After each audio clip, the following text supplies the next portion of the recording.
नमस्कार दोस्तों, आप सभी का मैं स्वागत करता हूं हमारे YouTube चैनल पे। और आज हमारे साथ गेस्ट के तौर पे जुड़े हुए हैं हर्षवर्धन गढ़वाल, जो कि एक इंडियन स्टैटिस्टिकल सर्विसेज के ऑफिसर हैं। तो वेलकम हर्षवर्धन। थैंक यू भाई। आप सभी के व्यूअर्स को नमस्कार। तो आज हम थोड़ा सा क्या है, फाइनेंस रिलेटेड, जो भी एक यूथ है तो वो कैसे अपने फाइनेंस को मैनेज कर रहा है। बीइंग स्टैटिस्टिकल ऑफिसर तो मैथमेटिक्स में काफ़ी अच्छी पकड़ है, नंबर्स पे काफ़ी अच्छी पकड़ है, तो इनके बारे में भी बिल्कुल जानना चाहेंगे आप लोग। तो सबसे पहले तो आप ये बताइए कि आपको कितना टाइम हो गया है जॉब को आपके। मेरे को अभी 2 साल में। 2 साल हुए हैं आपको। अच्छा, और अभी आपका क्या इनिशियल पैकेज है।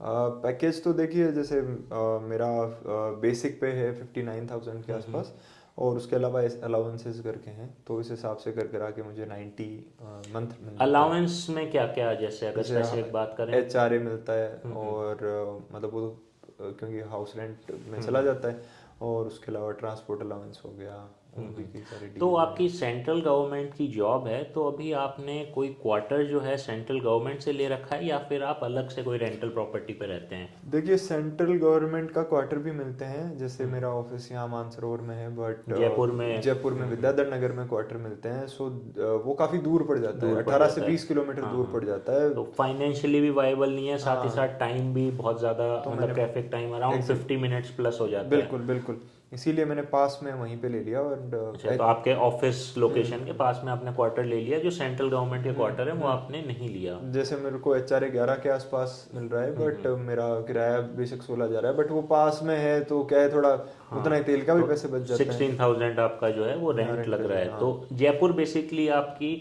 खुद का ओन्ड हाउस नहीं है, अभी हाँ, रेंटल रेंट मैं प्रॉपर्टी पे खुद रह रहे सीकर हैं। से बिलोंग करता तो हूँ। आपका ओन्ड हाउस बेसिकली सीकर में जी आपका जी ओन्ड हाउस है जी और जयपुर में आपकी रेंटल प्रॉपर्टी जी। है। तो अभी ये आपकी फर्स्ट पोस्टिंग है, जयपुर में हुई है।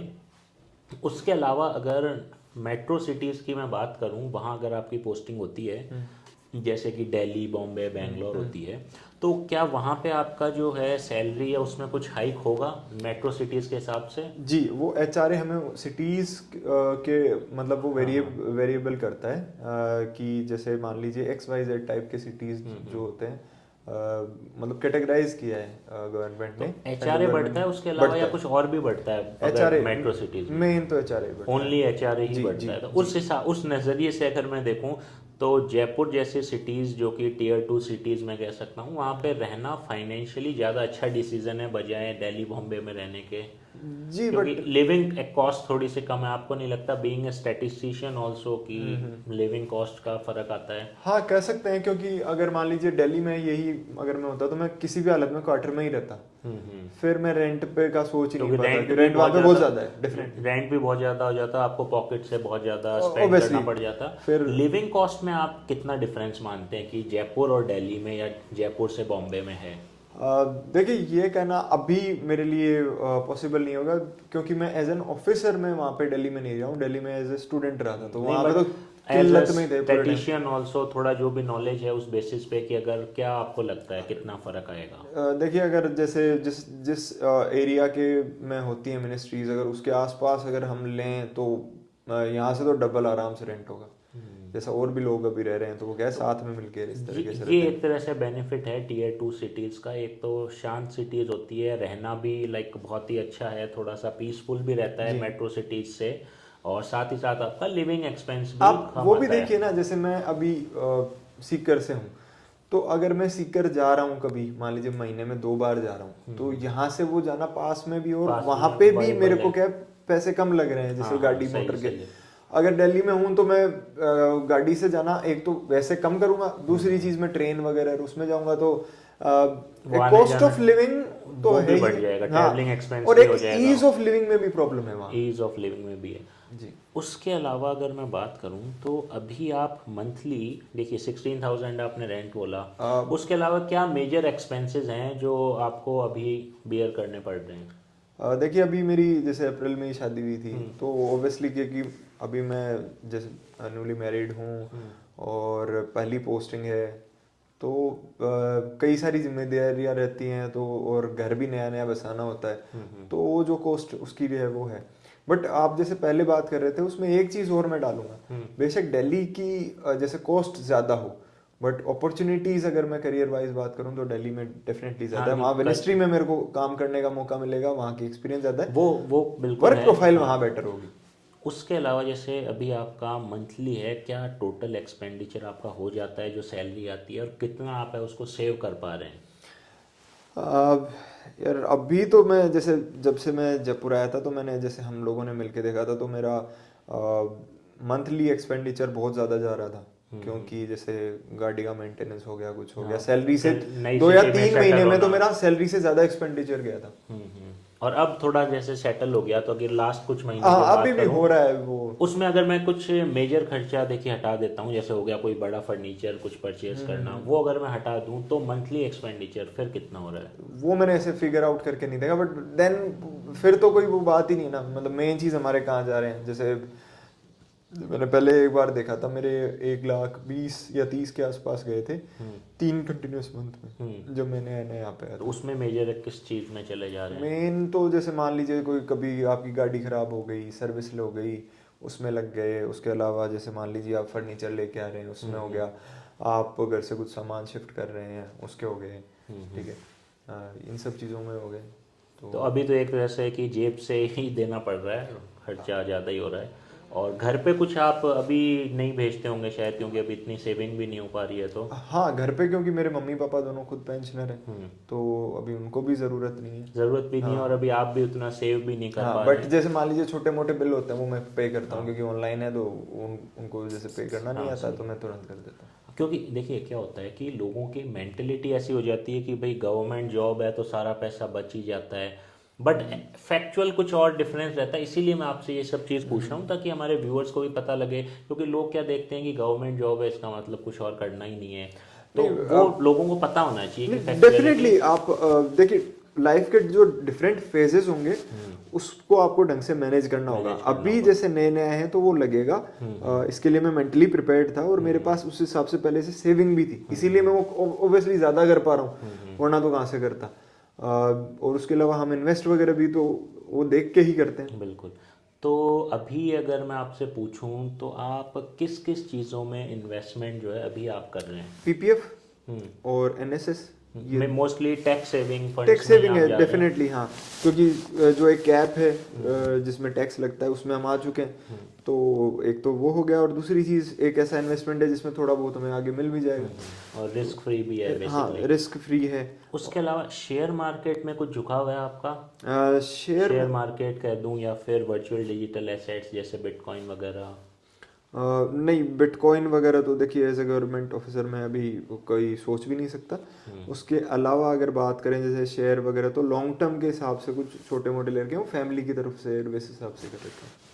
तो मतलब अभी आप शेयर्स में भी इतना नहीं कर रहे, फैमिली बस एज एन एक्सपेरिमेंटल की लर्निंग हो तो ऐसे परिवार के रूप में हम थोड़े बहुत इन्वेस्टमेंट अमाउंट नहीं कह सकता मैं उसको, लर्निंग के लिए बेसिकली, हाँ, ट्रायल के लिए, बिल्कुल, कि भाई बिल्कुल। कुछ छोटा महीने का 2-3 हज़ार 4 हज़ार, हाँ, मतलब कि भाई ऐसा करके कुछ। देख लिया इसका कैसे कब रिटर्न आ रहा है, ताकि आगे जा करके मान लीजिए वो जब आप amount लॉन्ग हो टर्म में ही कर रहे हैं वो भी इन्वेस्टमेंट? बिल्कुल, बिल्कुल। शॉर्ट टर्म या हाँ, इंट्राडे वगैरह नहीं। इंट्राडे भी वो भी नहीं कर रहे नहीं, हैं? जी। क्योंकि देखिए अभी करंटली सेबी की रिपोर्ट भी आई थी, और उसके अलावा being a chartered accountant my self, तो हमने भी ये देखा क्या है कि लोगों को नॉलेज होती नहीं है और वो फ्यूचर ऑप्शंस में ट्रेडिंग करते हैं। हमने जितनी रिटर्न फाइल पर्सनली करते हैं, टैक्स वाला के थ्रू भी करते हैं, तो अगर 100 रिटर्न फाइल कर रहे हैं, मैं एक एग्जांपल ले रहा हूँ, और अभी क्या हो गया यूथ्स के साथ में 100 में से अराउंड 40 से 50 लोग जो हैं कॉर्पोरेट्स में हो गए, कोई गवर्नमेंट जॉब्स में हो गए, जो भी यंग हैं खास करके, वो क्या कर रहे हैं, फ्यूचर ऑप्शन में ट्रेड कर रहे हैं। उस 50 में को मैं अगर लेता हूँ, उस 50 में से अराउंड 35 लोग ऐसे हैं जिनको लॉस हो रहा है, और अच्छा खासा फ्यूचर ऑप्शन में लॉस हो रहा है, क्योंकि वो क्या करते हैं, कोई यूट्यूब पे चैनल पे वो ऑप्शन ट्रेडिंग का देख लिया, खुद वो प्रॉपर ट्रेडर नहीं है, या फिर कोई टेलीग्राम चैनल या व्हाट्सएप चैनल, तो उस वजह से बहुत ज़्यादा लॉस जो है वो कर रहे हैं, अपनी सैलरी जो है वो काफ़ी उसमें गंवा रहे हैं। तो आप ये चीज़ नहीं करते हैं? हाँ, मतलब जैसे मैंने आपसे भी सीखा है और लोगों से कि हमें थोड़ा अपना पोर्टफोलियो डाइवर्सिफाई करना चाहिए। बिल्कुल, बिल्कुल। कुछ जगह रिस्क फ्री भी लगाना है, कुछ जगह मान लीजिए थोड़ा बहुत रिस्क भी लेनी ज़रूरी है, बट उतनी ही लो जितनी आप सह सको। जो आप ही से सीखा है मैंने इस चीज़ को, तो उस हिसाब से भाई लर्निंग वगैरह करते रहते हैं। और उसके अलावा देखिए एक हाइपोथेटिकल एग्जांपल मैं लेता हूँ आपके साथ में, ठीक है? आज आप आपको 1 CR मिलते हैं, मान लीजिए कि फैमिली से इनहेरिटेंस होता है, जैसे भी कैश में आपको मिले। अब आपको ऑब्वियस सी बात है कुछ उसको इन्वेस्ट करना है, तो आप उसको आज की तारीख में अगर ऐसा होता है करंट सिचुएशन में, तो आप उसका 1 CR का क्या करेंगे? उसको आप इन्वेस्ट करेंगे या फिर आप कहीं खर्च करेंगे या क्या करेंगे? आई विश सबसे पहले तो कि 1 CR आए और उसके बाद में बात हो तो ऑब्वियसली इन्वेस्ट करना इस हिसाब से कि भाई उसकी जो एक रियल वैल्यू जो हम बात करते हैं वो बनी रहे उतनी। तो उसका एक बेस्ट तरीका तो ये हो गया कि कहीं प्रॉपर्टी वगैरह में इन्वेस्ट करें, लैंड में, हाँ, बेसिकली और प्रॉपर्टी में। थोड़े बहुत अगर आपका मतलब उस हिसाब से सूटेबल मार्केट इन्वायरमेंट है तो कुछ अगर आप शेयर ले सकते हैं तो वो लें। शेयर ले सकते हैं या लैंड। अभी आपको मान लीजिए 1 CR मिले हैं, तो आप तो अपना बताइए कि प्रैक्टिकली आप क्या करेंगे आज की तारीख में, उसका कितना अमाउंट है, परचेज करेंगे?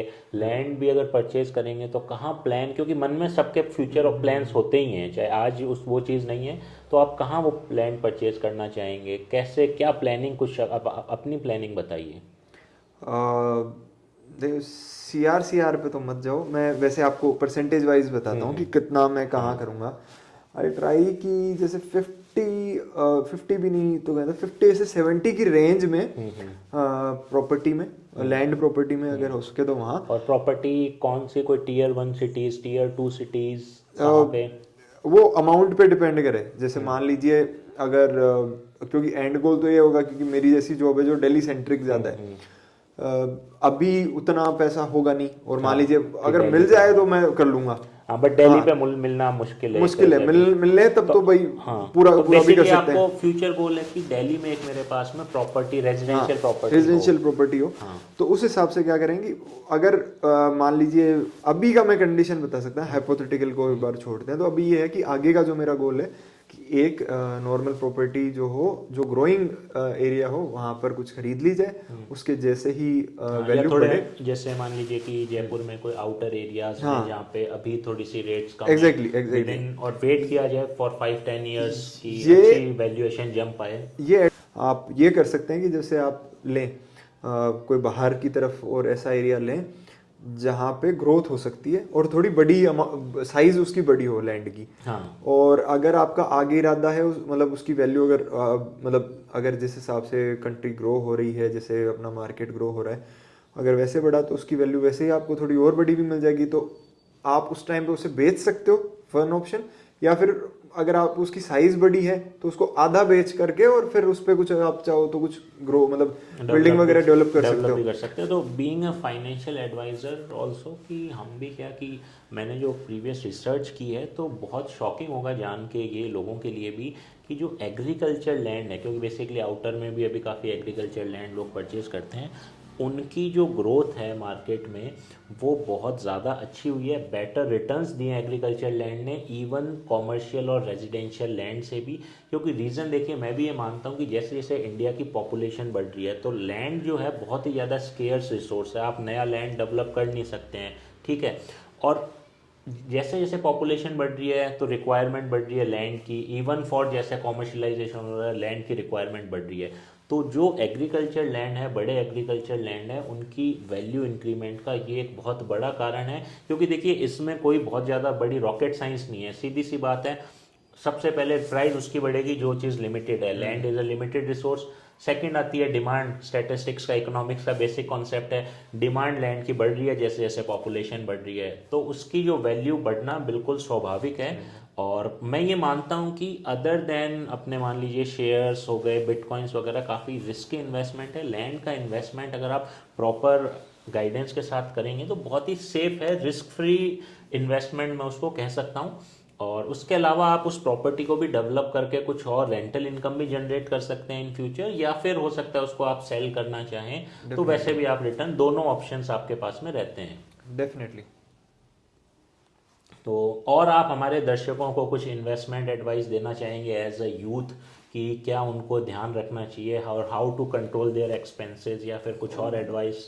सी जो मैंने खुद ने अपनी पर्सनली लाइफ में किया है, देखिए बीइंग अ गवर्नमेंट ऑफिसर, जब आप शो ऑफ जैसी कुछ कोई से रिलेटेड कुछ शौक पाल लेते हैं तो फिर उनको क्या है आगे कंट्रोल करना मुश्किल होता है।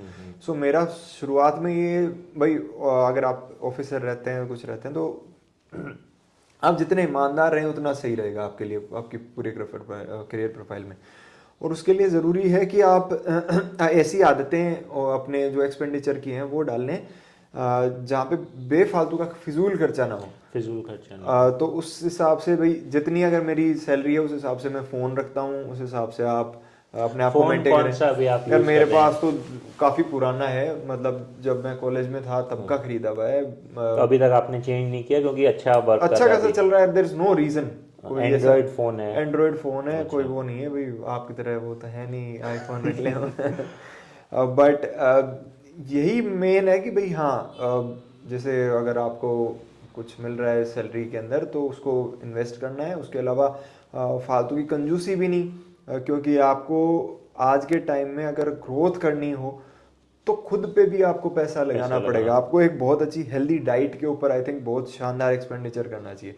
जो सबसे इम्पोर्टेंट चीज़ है वो मेरा मानना ये है कि बाकी सारी चीज़ें आती रहेंगी जाती रहेंगी, बट एक हेल्दी लाइफस्टाइल के ऊपर आप जब भी आपका कितना भी पैसा हो वो कभी भी फिजूल नहीं जाएगा। वो अच्छा खाएं, अच्छा रहें, वो हो गया। उसके अलावा जैसे घर के अंदर भी ये मेरा हमेशा से मानना है कि जैसे कोई जैसे हम रखते हैं जैसे सजावट की चीज़ें, ये होना आपकी आगे की सेकेंडरी प्रायोरिटी हो सकती है, बट मोस्ट इम्पोर्टेंट कि एक हमारा जो घर हो मॉडर्न हो, राइट।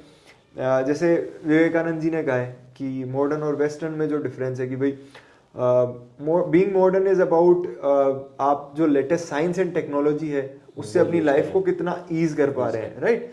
एंड वेस्टर्न में है कि हाँ यार कहीं मतलब कोई दूसरी कंट्री का चल रहा है, वेस्ट की कंट्री का चल रहा है तो वो मैंने बस अपना लिया, उसका बेशक उसकी यूटिलिटी उतनी हो या ना हो।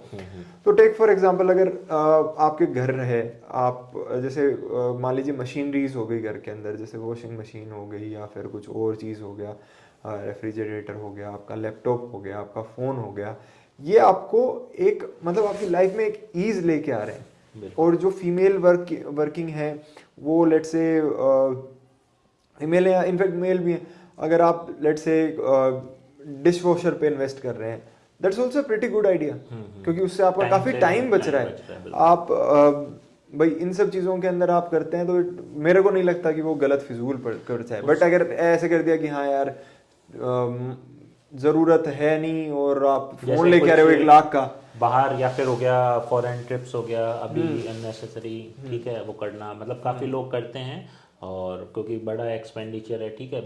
और उसके अलावा एक और मेरे को चीज़ ध्यान में आई, जैसे आप पहले भी कह रहे थे कि आपका जो ट्रैवलिंग पे खर्चा हो जाता है गाड़ी की वजह से भी, तो उस पर मैं आना चाहूँगा कि अभी गाड़ी कौन सी आप मेंटेन कर रहे हैं, कौन सी कार जयपुर में यूज़ कर रहे हैं? यार मत पूछो, ऑलरेडी तुम्हें पता है क्या हुआ उसके साथ। तो एक बार फिर भी जैसे मैं रेनो डस्टर, जैसे मैं दर्शकों को बता दूंगा, रेनो डस्टर यूज कर रहे हैं और 5 साल उसको हो गए हैं आपको यूज करते हुए। हाँ, और पिताजी की अभी है वो। उसके साथ में एक बड़ी ट्रेजेडी हो गई है, तो ये क्या फाइनेंशियल क्वेश्चन है बहुत बड़ा। एग्जैक्टली देखिए हुआ, मैं दर्शकों को बता देता हूँ, बेसिकली क्या है, इनकी रेनो डस्टर अराउंड 75,000 किलोमीटर वो चल चुकी है और 5 ईयर्स हो चुके हैं, पेट्रोल ऑटोमेटिक थी। अब उसमें क्या हुआ है कि क्लच फेलियर हो गया है। अब कंपनी सर्विस सेंटर ने बोला है कि 4 लाख रुपए का नया क्लच मिलेगा। अब सबसे बड़ा डिलेमा तो यही है कि आप उस गाड़ी के बारे में अभी क्या सोच रहे हैं कि 4 लाख का नया क्लच डलवा के उसको चलाऊं या फिर उसको ऐसी कंडीशन में स्क्रैप करूं, या फिर थर्ड ऑप्शन छोटा मोटा बेसिक कहीं से बाहर से चला के उसको सेकंड हैंड रनिंग कंडीशन में सेल करूं। 3 ऑप्शन है। आप अगर इस तरह रिवील करेंगे बात तब उसको रीसेल का तो कोई चांस होगा। गाड़ी के नंबर हम किसी को नहीं बताएंगे। हाँ, बट अगर इस हिसाब से बात करें तो डेफिनेटली है, क्योंकि वो गाड़ी एक होता है ना, एक इमोशनल अटैचमेंट भी होता है उस कार से। तो मेरा ये इरादा है कि मैं अभी तो उसे पूरी तरह से ठीक करवाऊंगा, कैसे भी हो कुछ भी हो, विदाउट पेइंग 4 लाख। हाँ, मतलब जैसे अदर ऑप्शन भी हो सकते हैं कि कहीं और से बाहर से कैसे भी करा के, बट उसको अभी चलाने का इरादा चलाने का है, क्योंकि मतलब 75-6 किलोमीटर कोई ज्यादा किलोमीटर तो नहीं कह सकते अपन उस पर। डेफिनेटली तो वो, और है भी वो मतलब मक्खन चलती है। मैंने कई बार देखा है डिफिकल्ट सिचुएशन में, टेरेन में कभी भी प्रॉब्लम नहीं आई, बिकॉज जैसे मान लीजिए मैंने कहीं गलत जगह सर्विस कराई थी तो उसकी वजह से शायद ये फॉल्ट आया है। बट ये मतलब इतना जिगरा रखना पड़ेगा, क्योंकि अगर हम व्हीकल रख क्योंकि रहे हैं देखिए तो कोई एक जो यंग पर्सन है जॉब कर रहा है तो एक बड़ा इन्वेस्टमेंट नहीं कहूँगा, बड़ा एक्सपेंडिचर हो गया, 4 lakhs का एक्सपेंडिचर अराउंड 5 months की सैलरी जीतना और एक साथ हो गया। बट इसीलिए मैं कह रहा हूँ कि अगर आप कोई शौक रख रहे हैं या फिर आप लेट से आपके पास कोई व्हीकल है या फिर कोई फोन है, तो आप उसी हिसाब से रखें जिसको आप आगे मेंटेन कर सकते हैं, कर पाए। राइट। अगर लेट से ये तो डस्टर है, इसी में ही काबू करना थोड़ा मुश्किल आ रही है अभी। इन केस मान लीजिए हम कोई वो रख लेते फॉर्च्यूनर, अपन यही बात कर रहे थे कल अगर इसका गियर बॉक्स इतने का बता रही है कंपनी, तो उसका कितना अगर बता 4 लाख का डस्टर का गियर बॉक्स कंपनी डाल तो रही है उतना तो कितना फॉर्च्यूनर का बताती, तो मुझे और लग रहा है 10 लाख। कम से कम। और हम तो यही 10 बात लाख कर में रहे तो थे, एक और नई बढ़िया गाड़ी आ ऑब्वियस सी जाती बात है। है, कहाँ से ये मतलब और इंश्योरेंस भी कवर नहीं करती है अब ये चीज़ें। तो ये सारी चीजें तो वो मतलब आपको इस हिसाब से करना है कि, क्योंकि आजकल खरीदने से ज्यादा इन सारी चीजों को मेंटेन करने में इशू आ रहा है। उसके अलावा एक लास्ट क्वेश्चन मैं पूछूंगा आपसे कि कोई क्रेडिट कार्ड यूज़ करते हैं या फिर कुछ एडवाइस देना चाहेंगे कि क्रेडिट कार्ड यूज़ करना है या नहीं करना है या कैसे करना है? सी अगेन, जैसे मैंने आपसे सीखा, अभी मैं लर्निंग फेज पे हूँ। मैंने अभी एक यार अभी एक क्रेडिट कार्ड खरीद रखा है, मतलब वो मतलब फ्री चार्ज पे है, फ्री ऑफ चार्ज जो देते उस हैं पे है, मोस्टली हाँ बैंक्स वगैरह। डेफिनेटली, तो वो उस पे है। और मेन उसलिए खरीदा था मैंने क्योंकि मेरी, और I think I was late, मुझे पहले ही क्रेडिट कार्ड ले लेना चाहिए था, बिकॉज क्योंकि जब हम एकेडमी में होते हैं तो हमारा एयर बाई एयर ट्रेवल काफ़ी होता है।